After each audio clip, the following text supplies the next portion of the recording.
Well, usually Dan introduces the videos, but I guess today I'm going to introduce them. Here is our new project. Not new to us.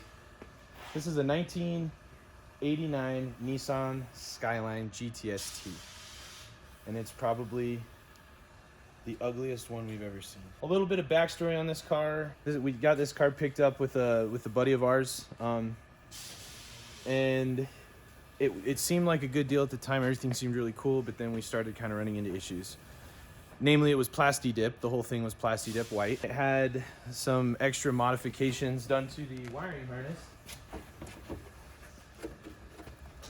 with a bunch of very custom injector type situations here. But that's all about to change now because we've decided to bring her out of the junkyard, the graveyard, the boneyard. We're gonna revive her. And this is the drum roll. We need a drum roll. Wow, I guess I'll just do it myself. Ta-da! Those of you that might know what that is, this is going to be our Pandem kit. We are going to be doing a Rocket Bunny Pandem wide body kit on the GTS-T. Essentially, taking this and turning it into this. We're gonna be cutting the quarter panels out. Basically, you have to redo every body panel. You cut the front fenders, you do the rear fenders, you add like extensions to the front bumper, you add a lip extension. When you run a Rocket Bunny kit, you have to run it, the car has to be ran super low to the ground to make it look right. To get this kind of fitment is what we're going for here. There's this line, it's kind of like it's almost a shelf. That's a full like hand's width. That's how much wider that is. So that line is represented here on the car. And if you can see, we've got that much space to the top of the wheel arch as opposed to this one where we've got only that much space. So we're probably losing, I don't know, 2 to 3 inches of wheel arch here. We're gonna get to remove all the rust out of these quarter panels when we do the new over-fenders. So we'll actually be sectioning this piece out and then folding the bottom up, welding all that and sealing it so that it's gonna maintain that, like that factory style seal. And I keep slapping this just like I did in that LS video.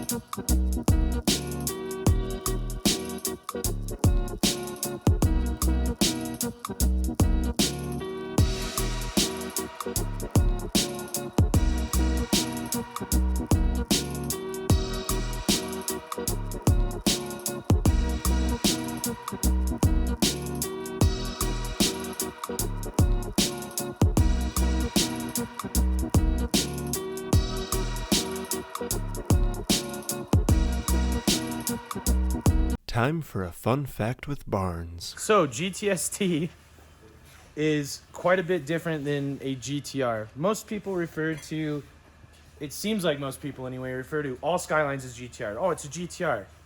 Well, not really. Skylines came in a bunch of different trims and forms.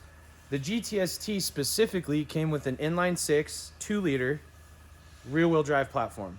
And they came in 4-door, they came in automatic, they came in manual, all that other stuff. A GTR was actually, those have wider bodies, they're all-wheel drive. They use a twin-turbo 2.6-liter motor, inline 6. So there's a lot of different, and the price difference is, you know, generally speaking, around 15 to 20K difference.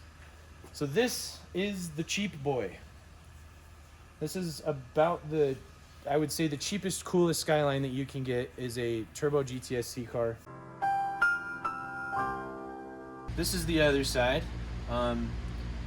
We definitely still have some rust issues here. I don't know if you can tell, but this whole thing is like ready to fall off. The problem is a lot of like everything else is gonna mount to this, so we're gonna have to either recreate this. If only we knew a guy with a water jet, maybe they could cut us out a new bracket, right? We did find a lot of this, which is pretty interesting. I'll pull this out for you so you can see it. Duct tape? Yes, it's duct tape. So what it looks like they did and there's a lot back here. What it looks like they did was they put Bondo inside. They put Bondo inside of here and duct taped over the top of it to kind of keep it as a backing. But if you can see, there is, oh, I don't know, that's almost a 1/4 inch thick Bondo all the way through here, through this whole piece. And it's cracked right there as well. What we have been noticing about these, we have dealt with a lot of the cars that are being imported, is it seems like because there's so much money to be made on these cars stateside, that they're getting like the hastiest bodywork done possible, and they're just getting sold. Because you can't get eyes on a car like this. You have to buy it on an auction site from Japan, and it goes through a port of entry, and then it shows up at your door, and you get surprises like duct tape Bondo mess. And then there's nothing you can do about it. Absolutely nothing, because most of the time these importers that don't have the cars already stateside are taking your money and buying those cars, and then they just get shipped over, and after they get here it's like, yeah, whatever. So anyway, this is definitely one of those sketchy type situations, so kind of a bummer, but I think we'll make the best of it. So now that we've kind of got these tacked up somewhat, we're going to go through and do some finish welding on these just to get this to seal up on here. And then if you can look under here, you can see all of our little, like the gaps right here.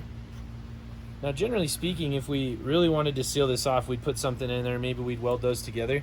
Whereas this is going to be mostly somewhat of a track car. We are going to fill the inside of that with a bunch of spray foam, and then we're actually going to use like a caulking sealant on the outside of this. So not necessarily the nicest way to finish that off, but whereas this car could be sustaining damage there, we don't want to spend like a bunch of time. Because if he hits a wall, it's just going to go to shit anyway. So it's not necessarily a show car. It's not a show car. It's a showy car. Watch out. Well, we definitely gained some room there, didn't we? Yeah.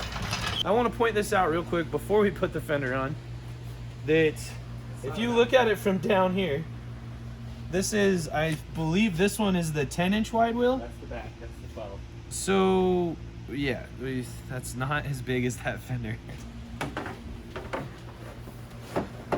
Yeah, it still's That's still sitting way in we there. got some inches here. Another thing we ran into is that this car does have coilovers, but they're T and basic coilovers, which means this is already maxed out as low as it can go.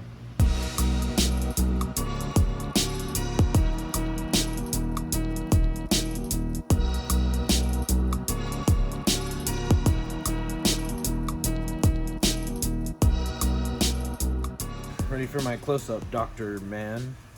You good? Yeah, you good. Oh, sweet. Kit is riveted on.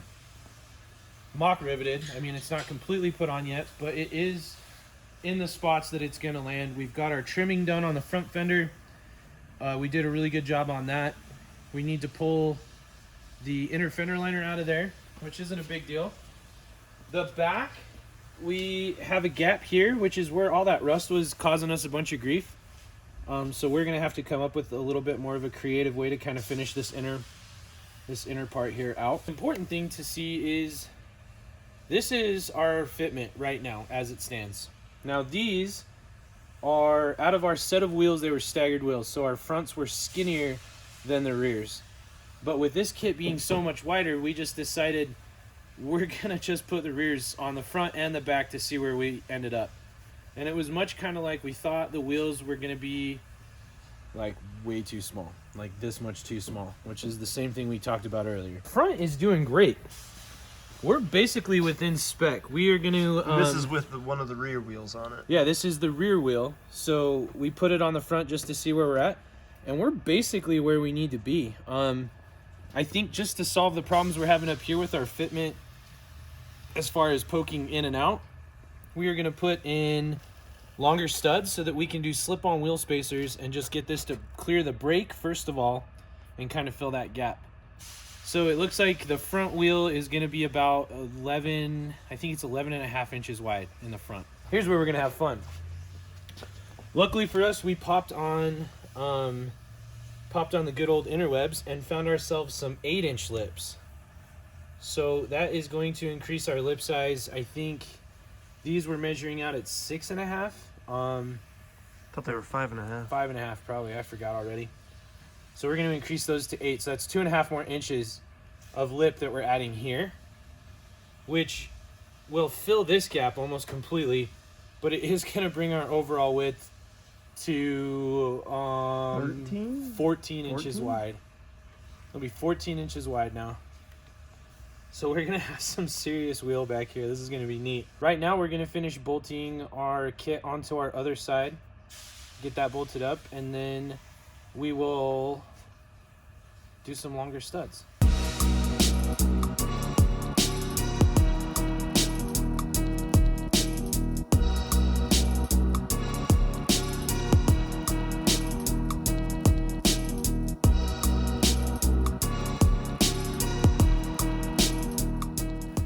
So here we have it. Ta-da! Before, but it looks kind of the same. It looks the same on the other side now, which is pretty cool. We actually have achieved exactly what we wanted to do up here. We're using an inch spacer in the front, which gives the wheels just enough clearance to clear our brakes.